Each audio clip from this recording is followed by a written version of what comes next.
Welcome, it's Indisputable. I'm your host, Richey. Good to be with you. We got a lot on the agenda today. Breaking down news of the day, my contributor is Yasmin Aaliyah Khan, host of Global Thread Podcast. So glad it is returning tomorrow. Also Rebel HQ contributor. And Bullpen, my debate will be with Jane Bombauer. Conspiracy theories, the rise of QAnon will be the focus. Should be a fascinating conversation.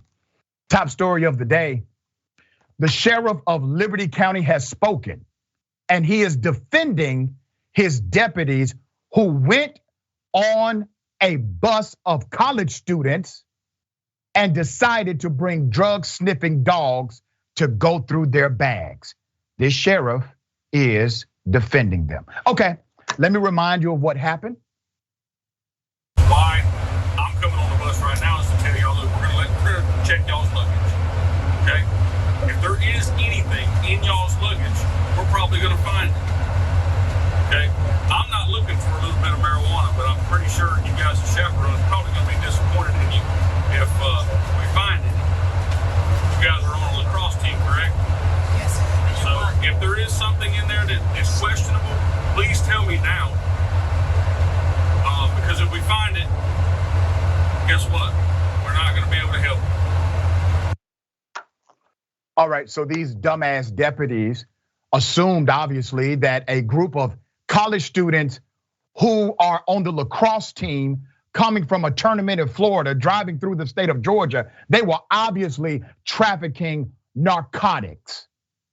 We're gonna find some narcotics here. Who in the hell would assume that college students are trafficking narcotics from Florida to Georgia back to their school in Delaware?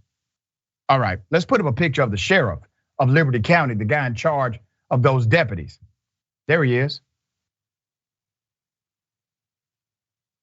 His name is Sheriff William Bowman. All right. Delaware State University's women's lacrosse team was heading home from a game in Florida when deputies pulled over their bus. Liberty County Sheriff William Bowman said the bus was traveling in the left-hand lane on the interstate illegally. All right, traffic citation. That's what that means. You write a ticket, you keep it moving. He said his deputies had been working on the interstate all morning when they pulled over the bus, and the on-site K9 detected something in the compartment under the bus. Okay, so that's what they're standing behind. Oh, it was the K9. The K9 detected something. Who brought the K9 to the bus? Oh, okay, there's more. But the team, mostly comprised of African Americans, felt the situation was racially motivated. Delaware State's president said law enforcement attempted to intimidate the student athletes. Let's put up a picture of Dr. Tony Allen. He's the president of Delaware State University. There's Dr. Allen. Dr. Allen is furious. The Attorney General of Delaware has now gotten involved. Let's put up a picture of the AG of Delaware. Delaware's Attorney General is calling on a federal investigation to investigate this incident. What's the word from the federal government? Nothing, not a damn thing. The DOJ is not responding whatsoever. Sheriff Bowman held a press conference. Now I want you to understand the insanity of this. The sheriff held a press conference on Tuesday to discuss the traffic stop, but left without taking questions from the media. But he sat down for an interview Wednesday morning to share his thoughts on the national spotlight being put on Liberty County. Sheriff Bowman said the K9 hit on the front part of the vehicle in an under the bus compartment, which is nothing unusual, he said. If a dog hits on a vehicle, then we'll search it. That's common practice throughout the United States. There's more. Nothing was found in the search, something the sheriff said is not unusual. Sometimes it happens, Sheriff Bowman said, adding, there's no definite timeline how long the odor will stay in the air, but the dog will catch that. Not saying something was there then, but it could have been there previously.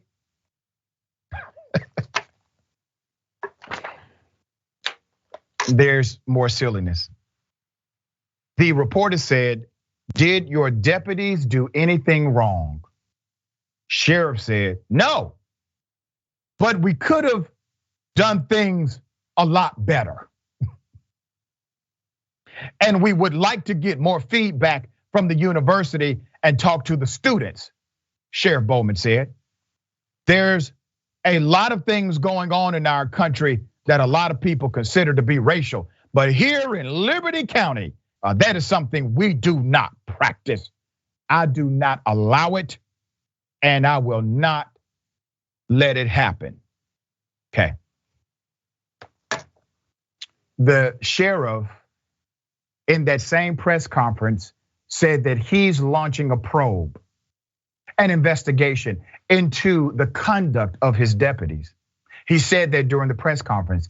And in the same press conference, he concluded that none of this was racially motivated. Wait a minute, Sheriff.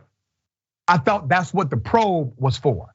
I thought that's why you're launching the investigation, in order to find out if it was in fact racially motivated. So literally you have an executive in law enforcement showing you the sham of the investigation. Literally coming up with the probe, "Oh, we're going to do the right thing here," and the conclusion in the exact same press conference. Some have questioned the motivation, the reporter asked, behind searching a graduation gift. Can you explain? There's a graduation gift that was heavily searched. The reporter said, "Can you explain this?" The sheriff said, "Well, I cannot think about what the deputy was thinking at that time. But my initial, when I looked at it, I didn't know exactly what it was either," the sheriff said. Let's put up the picture of the sheriff again. Now, sir, it's obvious to me you don't run a damn thing but your mouth. They run you. While Liberty County has a significant African-American population, they have an African-American sheriff.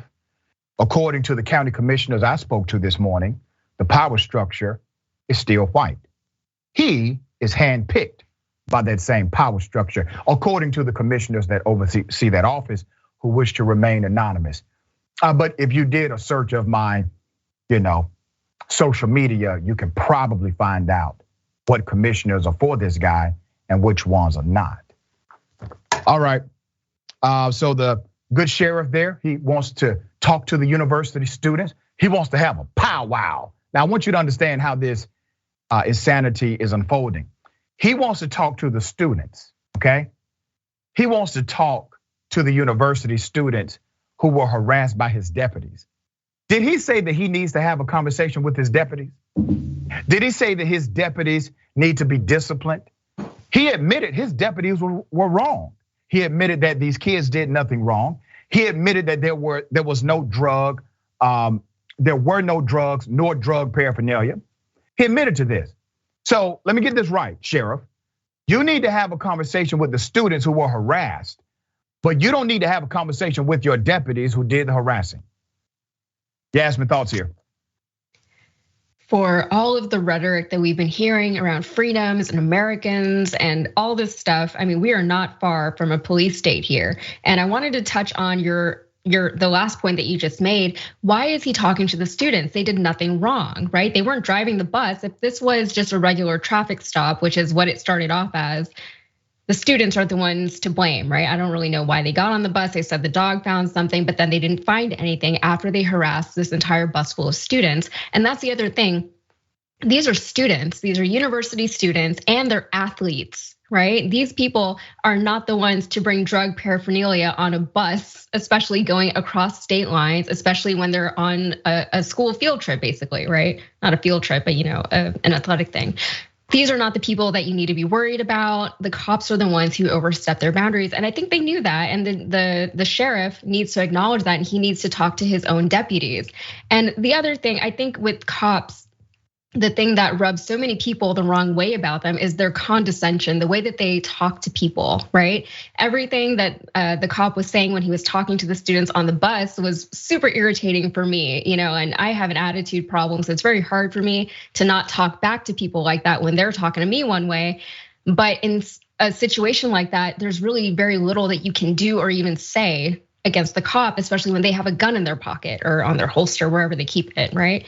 So a lot of these cops, they get all of their authority from that gun in their holster, right? Otherwise, don't talk to me that way. That's it. That's it. They don't really have any authority beyond the fact that they can kill you and they can hurt you and they can throw you in jail or they could frame you even, which is something that happens way more often than is talked about. That's right. That's right. All right, we're going to continue to follow this story. As I said, the Attorney General of Delaware has reviewed the video.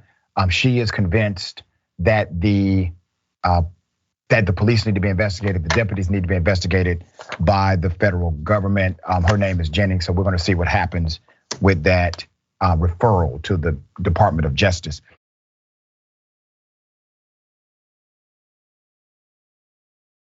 The cops tase and arrest a black woman for being 50 cents short on her bus fare.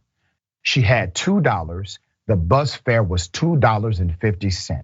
Let me show you the video. Here it is.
They did all of this because she was 50 cents short on a $2.50 bus ride. There's more video.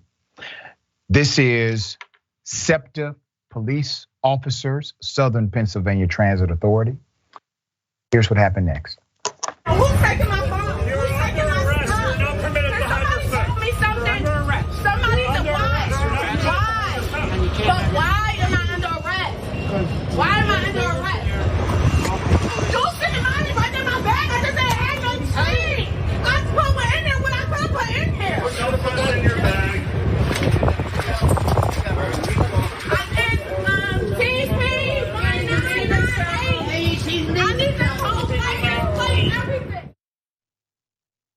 It's a damn shame, right? Remember, the entire arrest was because of 50 damn cents. SEPTA police say they're investigating after a series of videos showing officers hitting and then tasing a woman at the Frankfurt Transportation Center on Wednesday.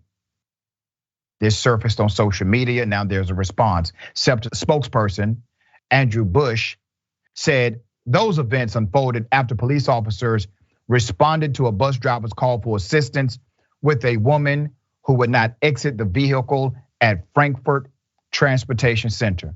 Now, I want us to pause on this point, okay? The bus driver is at fault here as well. Who calls the police on someone who is 50 cents short on bus fare? You lack all humanity, period.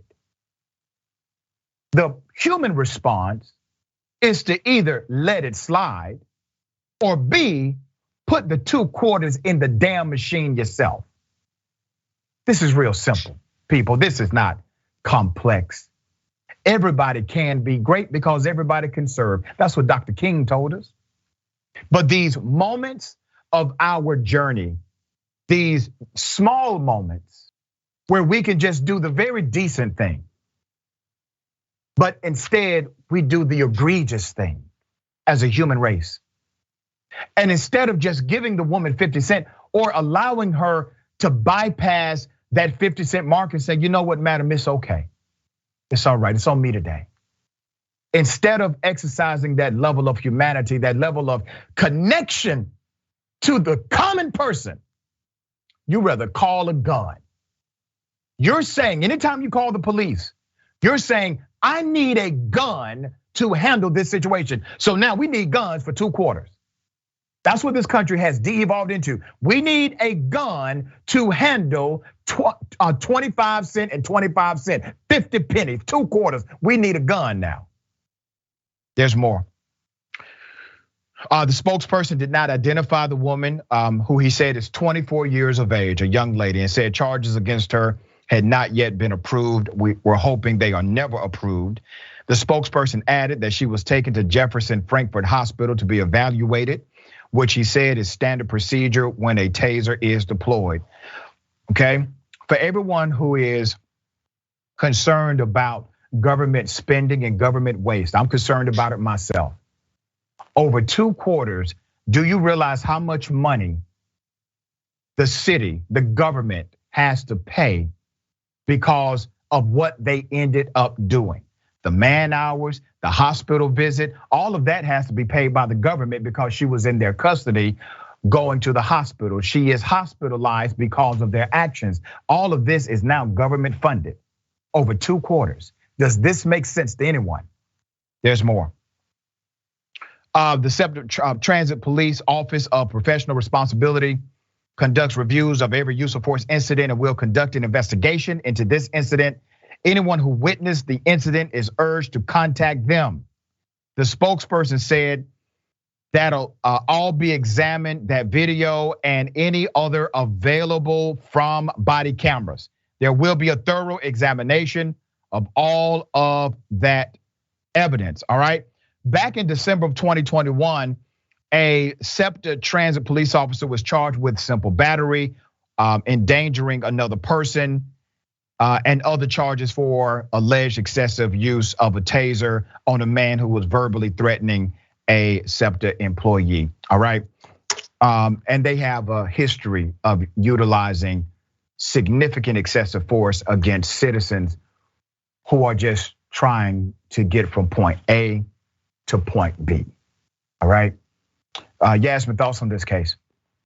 There's so much here. I mean, first of all, it's incredibly traumatizing for anyone to go through what she went through. And anyone who says that they would act differently in a similar situation is lying to themselves. Because if I was her, I would also be just as helpless and delirious and just confused. And she kept asking, why am I being arrested? And we're lucky that all she got was tased and handcuffed, right? And then you brought up a good point. There were 3 cops there. 3 cops to deal with a 50 cent indiscretion and then a hospital bill on top of that, right? So who's paying for all of that? And is that a good use of city money? And then if we have a society where somebody is getting tased because they don't have 50 cents for public transportation, we have so many other much bigger problems to talk about on a level to where this person needed 50 cents just to get on the bus and didn't have it, right? For whatever reason, that's a societal, systemic issue that needs to be addressed. And it's not going to be addressed with police force. It's not going to be addressed by just harassing people who are just, as he said, trying to get from point A to point B. If that was her crime, it really wasn't the worst thing in the world. And 50 cents, I don't even have 50 cents on me right now. I don't have 2 quarters in my hands. Like, who has 50 cents? I don't know, but I mean, that's beside the point. But at the same time, it is a bigger problem. And the fact that we are just helping people, giving people more reason to distrust the police and distrust our institutions, it's not good, while they're still demanding that we need to trust them because they're there to serve and protect, right? That's what they keep telling us, but we keep seeing that is not the case. One of my dogmatic doctrines inside of the classroom as a professor is to teach my students that you should never criminalize poverty. Poverty is really not a choice, it's a policy. The reason why poverty exists is because of out of control capitalism. In order for capitalism to thrive, it requires a permanent underclass in order for that system to be maintained. And that is something that we have to flip upside down. All right.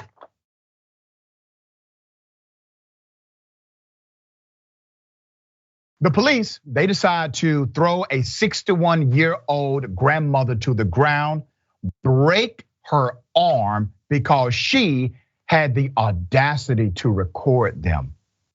Here's the video. Ma'am, body cameras are now on. Body cameras are now. Okay, no. This is my camera. Our body cameras are now filming. I'm letting you know. You see right there? You see that time You can't record. Ma'am, we're asking you to leave. You're not leaving, and you're not allowed to record. You're not allowed to. Turn around. Turn around. Hey! Why you got hands up? Turn around. Ma'am, calm down. Over. Stop resisting. Stop resisting. Slow down. Put your arm out. Turn around. Turn around. Turn around. Arm up and over. I'm telling you, turn around. Turn around. I'm not playing with you. Turn around. That's it. That's it. Now you're going to jail. A 61-year-old grandmother committed no crime, had her arm broken by New York PD. Let's put up her picture. Let me give you some background. Let's keep her picture up. Give you some background to this.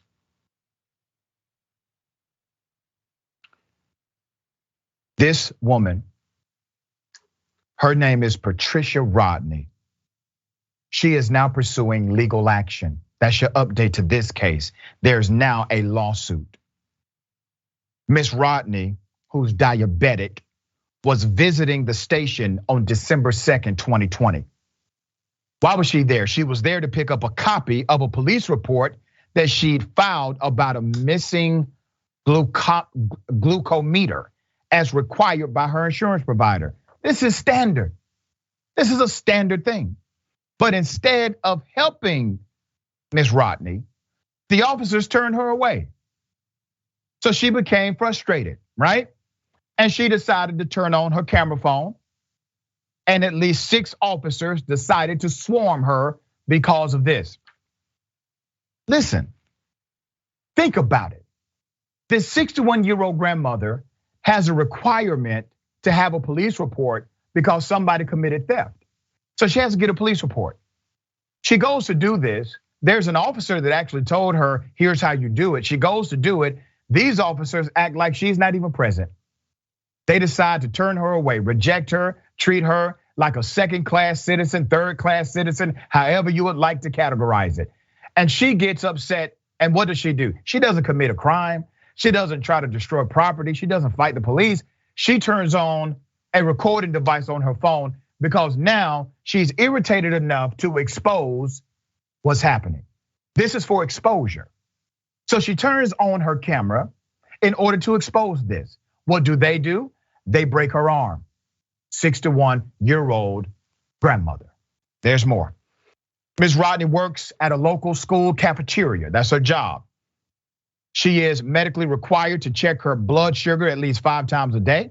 And she needed a copy of the report faxed to her insurer for a replacement glucometer, according to the complaint. Despite being instructed by a cop 2 days earlier to return for a copy of the report later in the week, she was denied by at least 3 different officers, one of whom told her she'd have to go to the NYPD headquarters in Manhattan for a copy, all right? Now remember, she already filed it. It's already a filed report. She just needs the copy. She's told copy has been generated. You gotta come here to pick it up. She comes to pick it up. All these officers start playing games with her.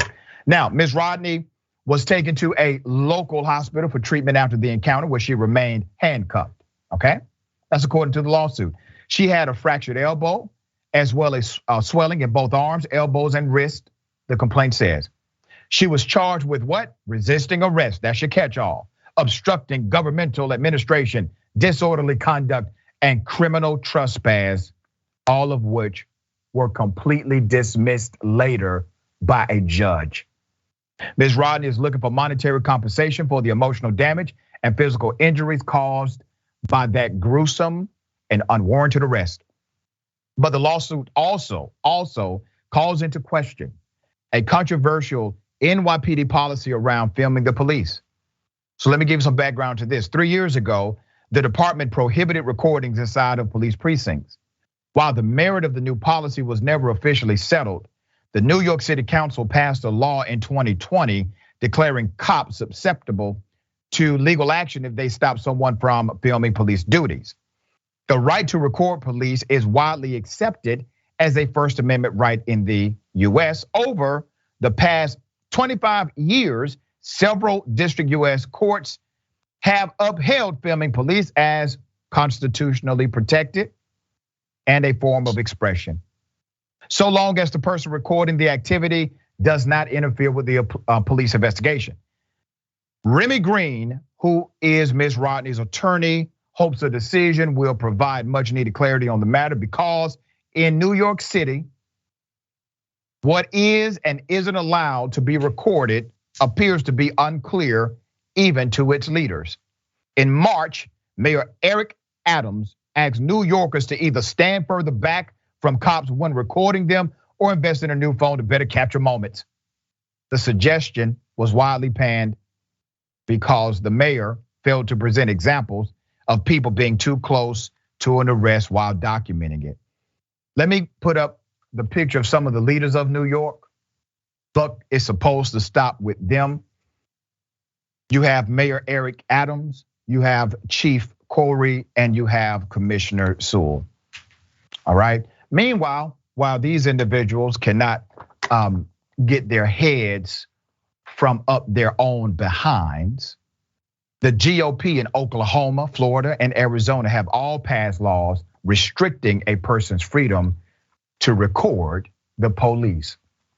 Now, I want to remind everybody, a recording captures the truth. If police are operating in a way that is justifiable and righteous to the community they serve, that cop wants everyone to record them. If I were a cop, and listen, I never would be, but let's say in a land called La La, I was the police, I would want a camera on me all damn day, because I would not engage in corruption. I would make sure everybody's rights are protected. Good cops should want cameras at all times, because if somebody dare say lies on you, you have video evidence proving that you are officer friendly. And all of this jargon about most cops are good, you gotta understand, if most cops are good, why is it that when one cop acts ridiculous, all of the cops around them act ridiculous too? And when we have the rare occasion of a police officer who steps in and stops a bad cop, that police officer has to damn near go into witness protection. Not because they are afraid of members of the community, they are afraid of their co-workers who happen to be other cops. Yasmin, thoughts on this case?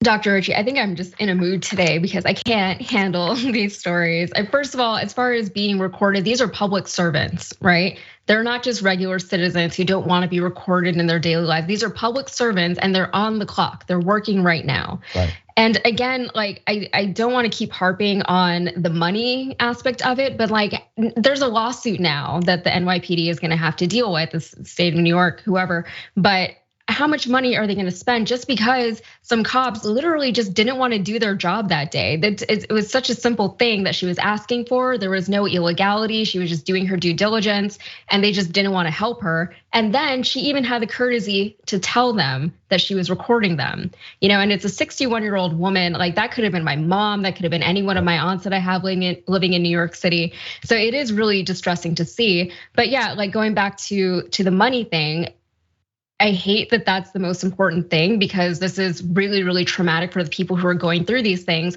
But in a capitalistic society, that's the only thing that talks, right? This is just a really, really inefficient use of money. That's it. I mean, apart from all the other things that it is, that seems to be the one thing that might actually get anyone in the government or any one of the officials to actually do something about this. That's right. Hit them in the pockets. Unfortunate, but true reality. We got more on the other side. It's Indisputable. Stick and stay.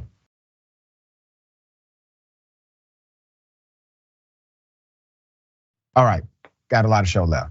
Don't forget, reactions with Rayvana. Test your knowledge of fake news. All right, so they do this thing, and it's funny and informative at the same time. You got to laugh, not to cry sometimes. So make sure you check out reactions with Rayvana. Very engaging show. Thursdays, 4 p.m. Eastern Time, 1 p.m. Pacific Time. It's a Twitch exclusive. Twitch.tv/TYT. All right, ladies and gentlemen, I wish a Karen would. You want to call the police on them for having a barbecue on a Sunday? I feel free. Back off. I'm going to tell them there's an African-American man threatening my life. I think the strawberries are beautiful. You know what? They might be beautiful, but they're stolen. Yeah, they are. They're not stolen. It has to have receipts. By law, it has to have receipts to prove that they're not stolen. That's the law. They're fruit. Where's the profit incentive to sell things that aren't stolen? I'm the resident of this neighborhood. That's why. Are you the one that lives here? I'm going to see. Oh, I assume, but I don't know. Okay, where do you live? What are you doing here? My neighborhood. This is my neighborhood. Okay, well, this is illegal. No, this is government property. No, this is an R1 zoning district. You don't know the full plan. I do know my. R1 zoning district means strictly residential, no businesses. This is. He has no business permit. If Let my me finish. If my kid wants to put a lemonade stand here, are you going to call him names? That's different. You're a bully. No, you're an idiot.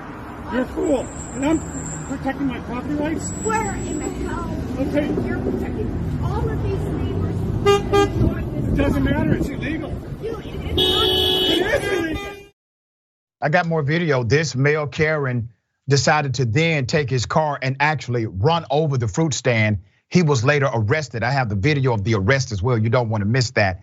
Now, I'm so proud of this anti-Karen who made a remarkable point. Not only was she defending the fruit stand operator's right to be there, she made a point he had no comeback for. She said, if my child, by implication, white child, if my child had a lemonade stand here, would you treat him this way? Oh, that's different. But wait a minute. The entire reason that this male Karen said he's engaging in this manner is because there's no receipt with the fruits. A lemonade stand, typically no receipts either. But he would not have had that response. You're right, to that male Karen, it is different. Now, I need to show you this next video, but before I do that, you have to catch it. It happens really quickly. This was captured on a driver's dash cam video. A driver had a dash cam video going and captured this same male Karen in front of him running over the fruit stand. Here it is. So quick. It was so quick, all right? All right, now they press charges, good for them. Here's that male Karen being arrested.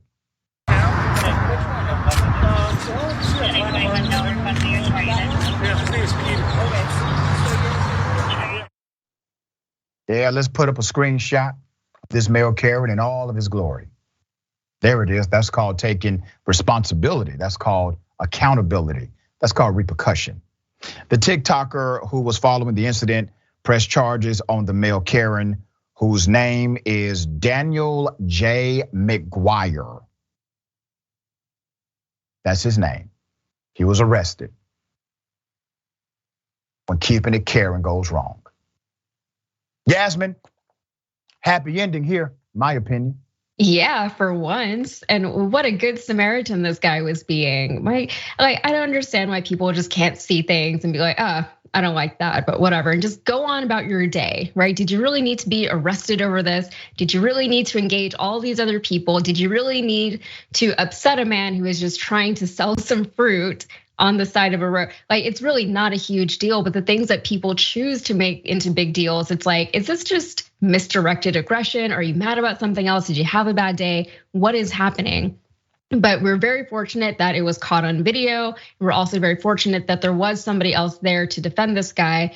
And I mean, it was so funny to me the way he was talking about like what was legal and what you're allowed to do. It's like, who are you, sir? What is your occupation? Why do you feel like you have any right to profess any of these things to people? I don't know what your qualifications are. You probably don't have any if you're just some random guy walking up to a fruit stand.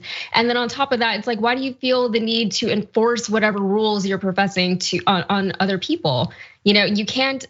If you don't like something, that's your problem. You have to deal with that. That's not for everybody else to have to deal with.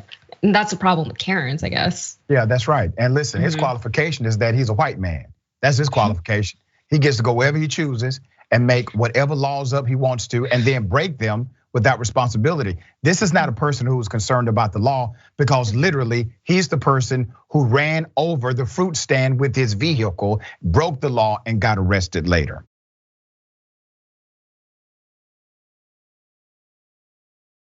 Judge appointed by Governor DeSantis has deemed DeSantis to be racist.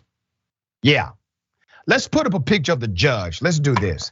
Let's put up a picture of the judge who has basically deemed Governor DeSantis to be a racist governor. A Florida judge said on Wednesday that he will reject a congressional map that was backed by Governor DeSantis. He argued the map violated the state constitution by disbanding a district with a large black population. That black population was roughly 40%. The redistricting plan was approved by Governor DeSantis and his cronies on the legislature. It had significant pushback from black lawmakers and also their allies. They said it was racist. They said what Governor DeSantis is doing is racist. And guess what? The judge agrees. And that judge, whose name is Lane Smith, was appointed by Governor DeSantis. The map gives Republicans an advantage in most of the state's 28 congressional seats, and it divides up Representative Al Lawson's 5th district into several Republican-leaning districts.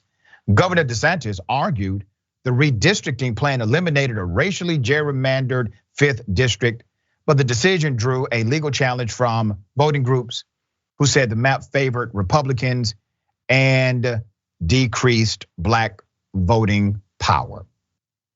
Let's put the picture of this hero of a judge. All right, now let me say this. This judge has made other rulings I disagree with, but today he's a good man, in my opinion. It has been argued by state officials that the long and narrow district was redrawn as well because it wasn't compact. Judge Lane Smith, Leon County Circuit judge, was appointed by DeSantis just 2 years ago. He's the one issuing the injunction against the racist policy.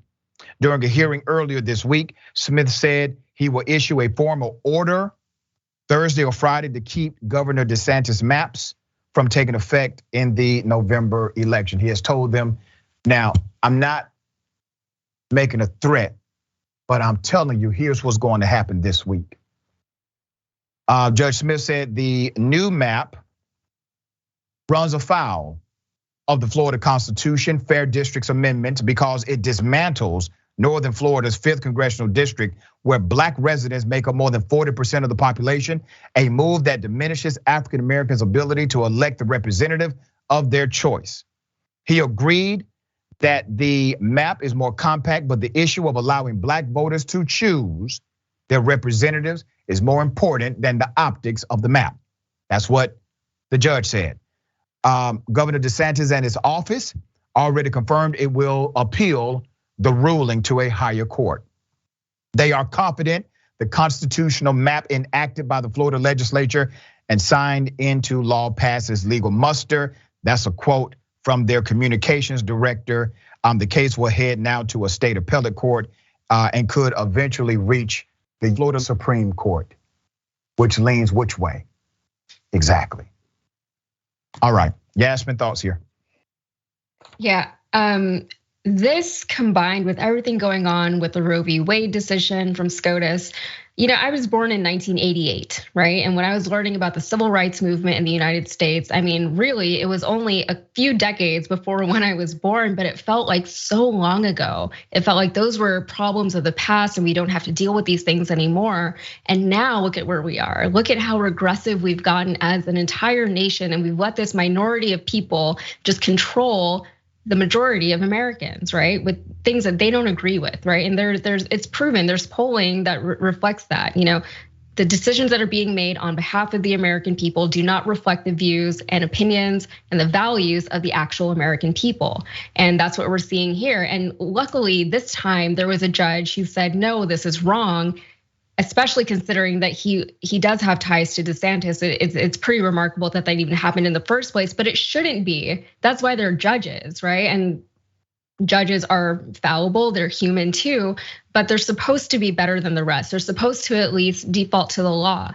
And of course, gerrymandering is legal, redistricting is legal along party lines. You can, and both parties do this, by the way, it's not just a Republican thing, but both parties, you can redistrict in a way that benefits your party. But when it's done along racial lines and you try to skew it as party lines and things like that, it is very problematic. And it's a representative government that doesn't want to represent anyone. It doesn't want to represent the people apart from the people who are already in power. I'm an advocate to change that entire system. You would never eliminate all politics out of the gerrymandering process, but you can decrease the level of politics by enacting independent committees, bipartisan commissions, et cetera. There are ways to do this without it being under the sole control of one party or the other. The only group guaranteed to lose in that scenario are everyday people. All right, we got more on the other side. It's indisputable. Stick and stay.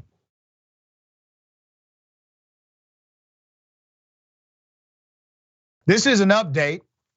Remember the school teacher who had a history of molesting children still was allowed to teach in a school? Well, guess what? As we said, he has now been sentenced to prison for what? Molesting children, for rape. Let's put up his picture. Let me remind you of this guy, Robert Vanel, Vanel. This is a former Metro Atlanta teacher, has now been sentenced to 10 years in prison, no eligibility for parole in those 10 years. He pleaded guilty last week to charges of rape, aggravated child molestation, false imprisonment, and 2 counts of child molestation. Now, let me give you some context to this. We covered this pervert a few months ago. We were able to expose that he had a history with 2 other educational institutes. 2 other schools were aware of his checkered past and his perversion. But these other institutions decided not to rock the boat, contact law enforcement. Some parents were aware of his perversion and decided to contact the new school he was hired in. One of those schools said, well, we knew about it, but he came with such strong recommendations. I kid you not, I'm not making this up. It's in the story. He literally got a job where the hiring authority at the school said she was aware of his background and the accusations of abusing and molesting children, but decided that his letters of recommendation was so strong that it simply paled That paled in comparison. His child molestation background was not an issue to her. Ridiculous, insane, but real. Former Metro Atlanta teacher, 10 years in prison. Robert Vanil, 64 years of age, previously employed as a teacher at the Fulton Academy of Science and Technology. They call themselves FAST for short, charter school in Roswell, Georgia, all right? And Linden Academy in Holly Springs. That was another institution that he taught at as well. Let's put up a picture of the principal of FAST Academy, all right? That's your principal, Stan J. Biner. All right, on September 2nd, 2021, the Roswell Police Department arrested Vandal on a number of sexual assault charges. Vandal had been initially arrested on rape and other charges for assaulting a student at FAST. He then faced additional charges linked to a second victim. According to police, Vandal was teaching at Linden Academy at the time of his arrest. He was going from school to school. Warrants from Fulton County claimed Vandal was having online chats with several students while at FAST. It also stated Vandal's classroom used to be in a trailer outside of the main building, and several students were seen going to the trailer during recess, lunch, and after school. The warrant also stated that this teacher kept roaches, lizards, and a hedgehog in his classroom to encourage students to spend time there when they were not in class. It also claimed Vandal gave students candy and ice cream when they visited his classroom. That was his recruitment playground, and they let him do it. Now, this is when you need a real one to be the police. Where's the charge against the principal that hired him, knowing he had allegations and credible allegations of sexual abuse? Where's the charge for child endangerment? For every administrator that was aware of this background, who still decided to sign off on the employment, why is there not a warrant nor an indictment? You have to understand the power of white privilege for this to make sense. If you are a black male, and I have friends that are black men who teach in K through 12 education, if you get a damn traffic ticket as a black male teacher, there's a problem. You have to write a summary, you have to give explanation to the school, and you still may not be able to return to the classroom. Don't get a super speeder, you got real problems. And listen, you get a DUI, you can hang it up. Even if you get help, don't drink anymore, years of sobriety, hang it up, you're done. But this guy, multiple institutions still hired him after these known allegations. The reason why it came to our attention a few months ago is because parents from one of the previous institutions decided to be proactive, and they are the ones who made noise when he kept getting hired at other schools. That's how it came to our attention. Well, he's gonna be in prison for at least 10 years. He should be there more. The victims that we know about, probably not even the tip of the iceberg. Yasmin, thoughts on this? I just don't understand why there are all these institutions that are supposed to protect people and protect our children especially, and they're just not doing that, right? We're letting down our children at every step of the way in the society that we've built for ourselves, and it's becoming, the problems are compounding upon one another, and they're hard to separate from each other. And it's very distressing, if every time I even consider having children, it's very scary. It's so scary, especially considering having children here in this country and here in Texas for that matter. I live in Texas. So it is very scary. I'm glad that this guy was finally caught, but it is a bigger issue about all these people who knew what was going on and still didn't do anything. And these are educators. These are people who chose this profession, not for the money. We know they didn't do it for the money. They did it because they wanted to be there, right? And all these people, their job, part of their job, a big part of their job is to protect these children, and they did not do it. And none of them will be held accountable for this. The first obligation of a K through 12 educator is the protection of the child. Second obligation is to education curriculum. Third obligation is to social development. I was a high school teacher for years, and these are very simple tenets of teaching. Take care of yourself, take care of each other, take care of the planet. Remember, the truth is always indisputable.